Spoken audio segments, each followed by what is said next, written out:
Hello students, myself Sapan Bhatnagar, Faculty of Mathematics at Reliable Institute Kota. अभी हम discuss करने वाले हैं जेई मेंस का पेपर 25 जुलाई शिफ्ट 2। उसके कुछ क्वेश्चंस हम डिस्कस करेंगे। जैसा कि सबसे पहला क्वेश्चन हम देख सकते हैं कि फर्स्ट क्वेश्चन लिमिट का है, जिसमें अपने को एक बहुत बड़ा सा एक्सप्रेशन दे रखा है। इस एक्सप्रेशन को देख के हो सकता है कि बच्चों को डर भी लगा होगा, क्योंकि इसकी अपीयरेंस बहुत खतरनाक राक्षस की तरह से है। इस क्वेश्चन को सॉल्व करने के लिए अपन सैंडविच थ्योरम का यूज करेंगे। जैसा कि यहां पर देखते हैं कि ये पूरा एक्सप्रेशन अपने को दे रखा है। इस पूरे एक्सप्रेशन को हम कोई एक फंक्शन मान लेते हैं। Let suppose F of N, एक कोई फंक्शन मान लेते हैं एफ एन, और इस एफ एन की लिमिट निकाल रहे हैं when N approaches to infinity. अब इस पूरे एक्सप्रेशन में ध्यान से देखें तो सबसे फर्स्ट टर्म जो लिखा है ब्रैकेट में, सबसे फर्स्ट टर्म देखें तो उसका डिनोमिनेटर सबसे बड़ा है। इस ब्रैकेट में हमारे पास n टर्म्स लिखे हैं। इन n टर्म्स में सबसे फर्स्ट टर्म वाला जो डिनोमिनेटर है वो सबसे बड़ा है। इसका मतलब इस ब्रैकेट में n टर्म्स लिखे हैं और सबसे छोटा टर्म फर्स्ट वाला होगा। अगर हम बात करें सबसे छोटा टर्म फर्स्ट वाला है, तो सबसे छोटे टर्म को अगर हम n टाइम्स ऐड करते हैं तो एक नया फंक्शन बनेगा। लेट सपोज फंक्शन बनता है g ऑफ n, तो हम बोलते हैं g of n is equal to 1/2 की पावर n, और ब्रैकेट में बोलते हैं कि फर्स्ट टर्म सबसे छोटा टर्म है। फर्स्ट टर्म को अगर हम n टाइम्स ऐड करते हैं तो ये बनेगा n upon under root of 1 minus 1/2 की पावर n। ये फंक्शन g ऑफ n आ गया जब हमने सबसे छोटा टर्म n टाइम्स ऐड कर दिया। अगर हम सबसे छोटा टर्म n टाइम्स ऐड करते हैं, इसका मतलब फंक्शन gn बन रहा है। तो यहां लिख सकते हैं where g of n must be less than f of n। तो जो गिवन फंक्शन है उससे एक छोटा फंक्शन हमने अज्यूम कर लिया g ऑफ n। अब g ऑफ n की बात करते हैं आगे कि g ऑफ n की लिमिट निकालते हैं जब n अप्रोचिंग इंफिनिटी है, क्योंकि अपने को f ऑफ n की लिमिट निकालनी है n अप्रोचिंग इंफिनिटी। तो हमने एक फंक्शन अज्यूम कर लिया g of n। g of n की लिमिट निकालते हैं when n approaches to infinity. g of n की बात करते हैं, g ऑफ n बन रहा है n अपॉन 2 की power n under root of 1 minus 1/2 की पावर n। अब इसमें बहुत ध्यान से देखें, अगर हम लिखते हैं limit n approaches to infinity g of n, अगर हम n इंफिनिटी पुट करके इसमें देखें तो बहुत ध्यान से देखेंगे कि डिनोमिनेटर में जो अंडर रूट लिखा हुआ है वो तो अल्टीमेटली 1 माइनस 0 मतलब अंडर रूट ऑफ 1 बनेगा, जिसकी वैल्यू 1 आ जाएगी। तो अपने पास बचेगा n अपॉन 2 की पावर n। अब n अपॉन 2 की पावर n, उसमें n अगर इंफिनिटी पुट करते हैं या उसकी लिमिट निकालते हैं तो उसकी लिमिटिंग वैल्यू 0 आ जाती है। इसका मतलब जो fn से छोटा फंक्शन हमने अज्यूम किया है g of n, g of n की लिमिट निकालते हैं when n approaches to infinity तो वो 0 आ जाती है। इसी तरीके से हम एक और फंक्शन अज्यूम करते हैं। जैसे हमने देखा कि इस पूरे ब्रैकेट में n टर्म्स लिखे थे, सबसे पहला वाला टर्म सबसे छोटा टर्म है, उस टर्म को लेके हमने n टाइम्स ऐड किया तो एक g of n function generate किया। इसी तरीके से आगे इस ब्रैकेट का सबसे बड़ा टर्म, इस ब्रैकेट का सबसे बड़ा टर्म वो होगा जिसका डिनोमिनेटर सबसे छोटा होगा।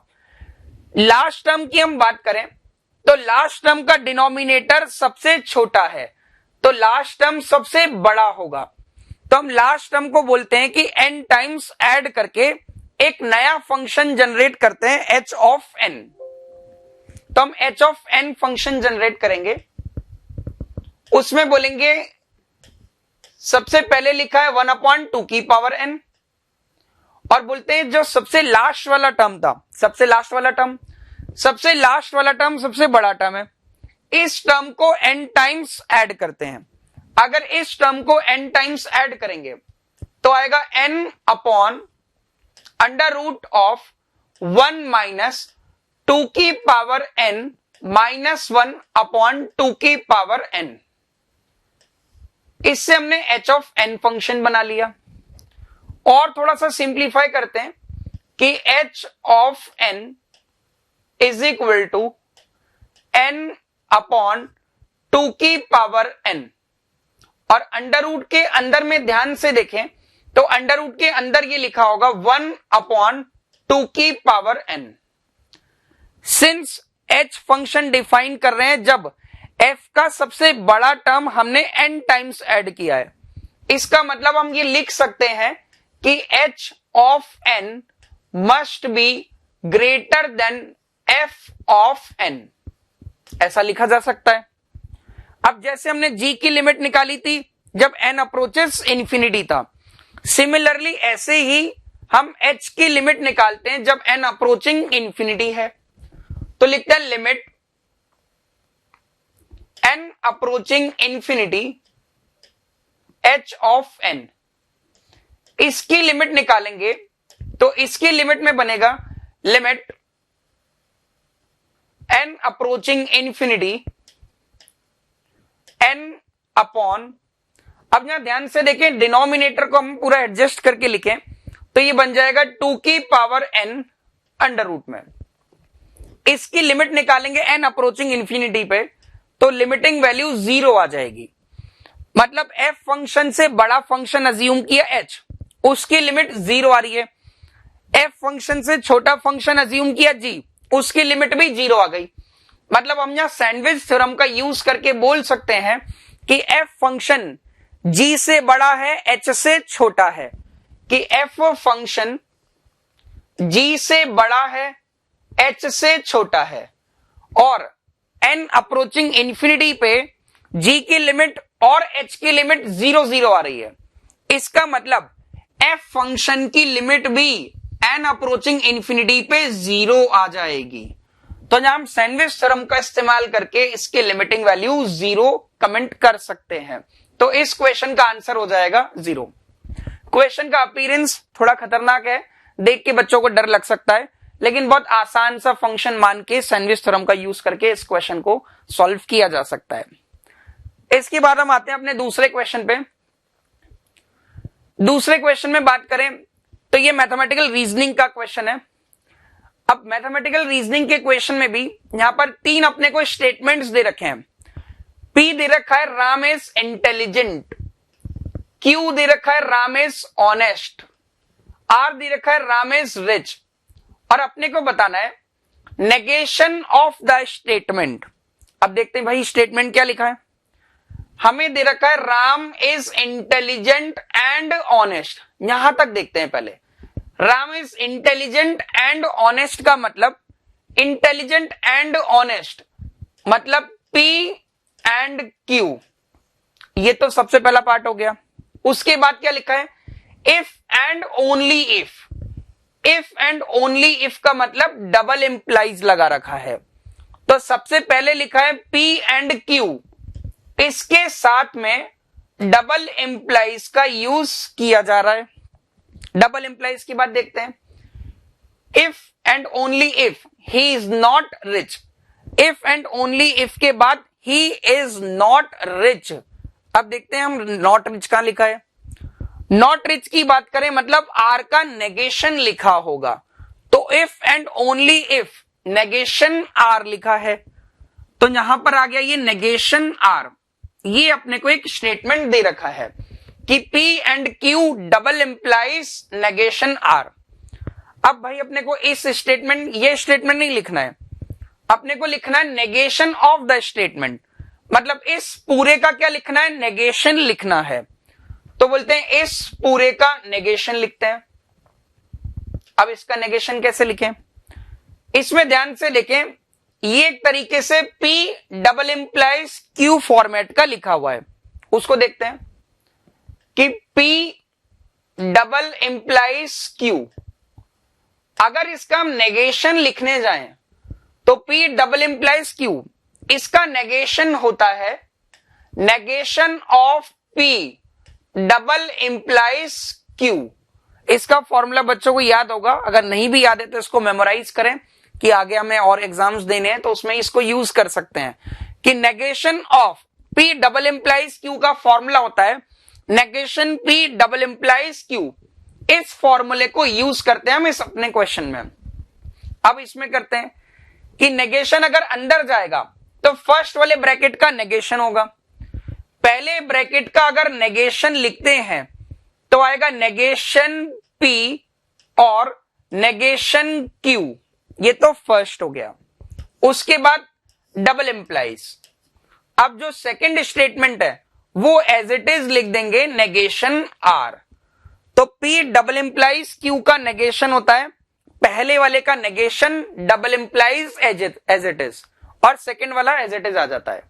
तो इसमें हमने बोला कि P and Q first statement था, उसका नेगेशन लिखेंगे तो आएगा नेगेशन P और negation Q double implies negation R, second statement as it is लिखते हैं। इससे अगर हम बहुत ध्यान से देखें तो first option will be the correct answer. Hope ये सभी बच्चों को क्लियर हुआ होगा।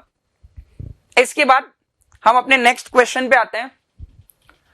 नेक्स्ट क्वेश्चन की बात करें तो अपने को fx एक मोनिक क्वाड्रेटिक पॉलिनोमियल गिवन है। अब भाई मोनिक का मतलब क्या होता है?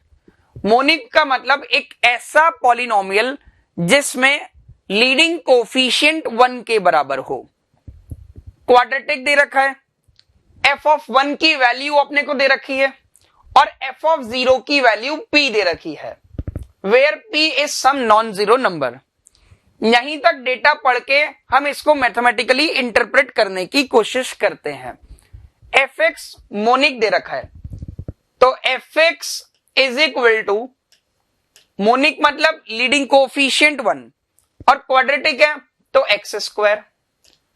एक्स के कोफिशिएंट के बारे में कुछ पता नहीं है तो लेट सपोज a, तो x square plus a x. F of 0 की वैल्यू p दे रखी है, इसका मतलब fx का जो कांस्टेंट टर्म होता है वो f ऑफ 0 के बराबर आता है। f ऑफ 0 p दे रखा है, मतलब fx का कांस्टेंट टर्म हम डायरेक्टली p के साथ में इक्वेट कर सकते हैं। तो fx एक क्वाड्रेटिक पॉलिनोमियल आ गया जिसका लीडिंग कोफिशिएंट 1 है। तो fx equal to x square plus a x plus p।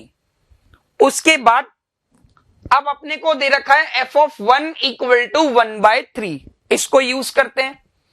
तो f ऑफ 1 का मतलब होगा 1 प्लस a प्लस p, जिसकी वैल्यू अपने को 1/3 दे रखी है। यहां से हम थोड़ा सा और सिंप्लीफाई करते हैं तो अपने को मिलेगा a plus p is equal to -2/3। मतलब अपने पास यहां पर दो अननोन है a और p। तो अभी तक जहां तक हमने क्वेश्चन पढ़ा है इस फुल स्टॉप तक, उसको यूज करके हम ये लिख सकते हैं कि कांस्टेंट टर्म p के बराबर कर दिया, पॉलिनोमियल a और p की टर्म्स में मान लिया कि दो अननोन वेरिएबल्स हैं a और p, जिसमें से a प्लस p की वैल्यू -2/3 के बराबर आती है। अब आगे पढ़ते हैं क्वेश्चन, आगे देखते हैं। इफ f ऑफ fx, मतलब है कि ये बड़ा सा कॉम्पोजिट फंक्शन यूज कर रखा है, equal to 0 and fx equal to 0 have a common root, मतलब x की कोई एक पर्टिकुलर वैल्यू होगी जिस पर fx भी 0 बने और ये एक बड़ा सा कॉम्पोजिट फंक्शन भी 0 बन रहा होगा।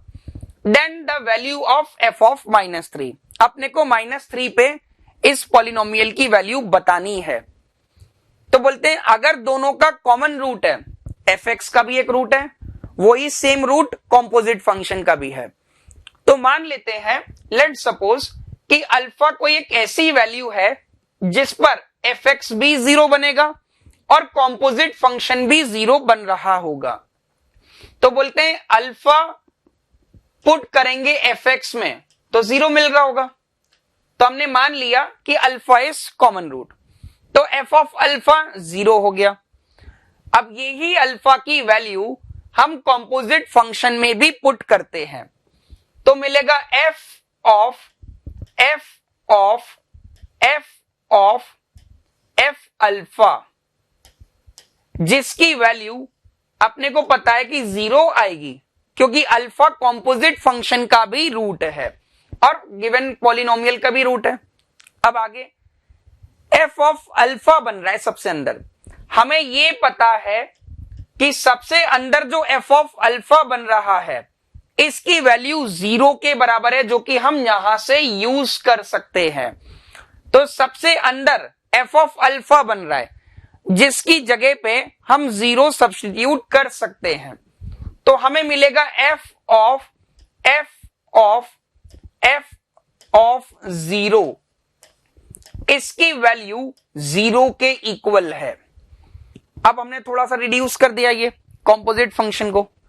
अब आगे देखते हैं एफ ऑफ 0, हमें ऑलरेडी इक्वेशन में दे रखा है एफ ऑफ 0 की वैल्यू p के बराबर है, उसको भी सब्स्टिट्यूट करते हैं। अगर सब्स्टिट्यूट करेंगे तो मिलेगा एफ ऑफ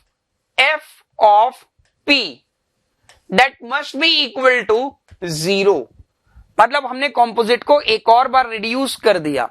अब ये डबल आ रहा है एफ ऑफ p। अब भाई अपने को यहां से एफ ऑफ p निकालना पड़ेगा। अभी तक तो हमने कुछ भी जुगाड़ लगा के एफ ऑफ अल्फा 0 डाल दिया, एफ ऑफ 0 p पता है, लेकिन अब आगे की कहानी अपने को नहीं पता, तो बोलते हैं एफ ऑफ p निकालते हैं। एफ ऑफ p देखते हैं, तो एफ ऑफ p का मतलब हो जाएगा p square plus A P plus p। अपन ने जो पॉलिनोमियल माना था उसी में x की जगह पे p डाल दिया। अब इसमें तीनों टर्म्स में p आ रहा है, तो हम बोलते हैं कि p कॉमन ले लेते हैं, तो मिलेगा p प्लस a प्लस 1। तो हमने p कॉमन लिया तो एक ब्रैकेट मिल गया a प्लस p प्लस 1। बहुत ध्यान से देखिए, बोर्ड पे कहीं ना कहीं लिखा है a plus p plus 1 is equals to 1/3। F of 1 का जो डेटा है उससे directly 1 plus a plus p बनता है, जिसकी वैल्यू 1/3 के इक्वल है। इसी वैल्यू को हम यूज करते हैं यहां पर, तो इस ब्रैकेट की जगह पे 1/3 पुट करते हैं तो वैल्यू मिलेगी p/3, मतलब एफ ऑफ p की वैल्यू p/3 के इक्वल है। फिर से सब्स्टिट्यूट करते हैं, एफ ऑफ p की वैल्यू p/3 के इक्वल है, तो मिलेगा F of p/3 equal to 0। तो इस तरीके से हमने 3 बार सब्स्टिट्यूशन करके कंपोजिट फंक्शन को एक इजी से फंक्शन में रिड्यूस कर दिया। अब ये एफ ऑफ p/3, सिंस हमें एफ एक्स पता है x square plus a x plus P, उसमें x की जगह पे p/3 पुट करते हैं। अगर पुट करेंगे तो मिलेगा p²/9 plus AP/3 plus p is equal to 0। अब यहां से ध्यान से देखें तो तीनों टर्म्स में p आ रहा है। सिंस क्वेश्चन में दे रखा है p is not equal to 0, इसका मतलब इन तीनों टर्म्स में से p को रिमूव किया जा सकता है। तो हम तीनों टर्म्स में से p को उड़ाने के बाद लिखते हैं, हमें मिलेगा p/9 plus a/3 plus 1 is equals to 0। तो हमें a और p में एक रिलेशन यहां से मिल गया। अब ध्यान से देखें, a और p में ऑलरेडी हम एक रिलेशन लिख चुके हैं, a plus p equal to -2/3, और हमें एक रिलेशन और मिल रहा है। तो यहां से हम सॉल्व करके a और p की वैल्यूज निकालेंगे। जब हम a और p की वैल्यूज निकाल लेंगे तो हमें पूरा पॉलिनोमियल पता चल जाएगा। जब पॉलिनोमियल पता चल जाएगा तो उस पॉलिनोमियल में x की जगह पे -3 पुट कर देंगे, तो हम इजीली f ऑफ -3 निकाल सकते हैं। f ऑफ 3 की वैल्यू निकालेंगे तो वो 25 के इक्वल आ जाती है। तो यहां से इस क्वेश्चन को हम एंड कर सकते हैं। एक अच्छा लेंदी क्वेश्चन है। अगर हम मेंस के पॉइंट ऑफ व्यू से बात करें तो मेंस के पॉइंट ऑफ व्यू से हम इसको एक तरह से टफ रेट कर सकते हैं, क्योंकि क्वेश्चन में कैलकुलेशन भी काफी है और बच्चों को इतना जल्दी चमक भी नहीं पाता है कि इस कॉम्पोजिट फंक्शन को कैसे रिड्यूस करें। होप डिस्कशन से सभी बच्चों को ये तीनों क्वेश्चंस क्लियर होंगे।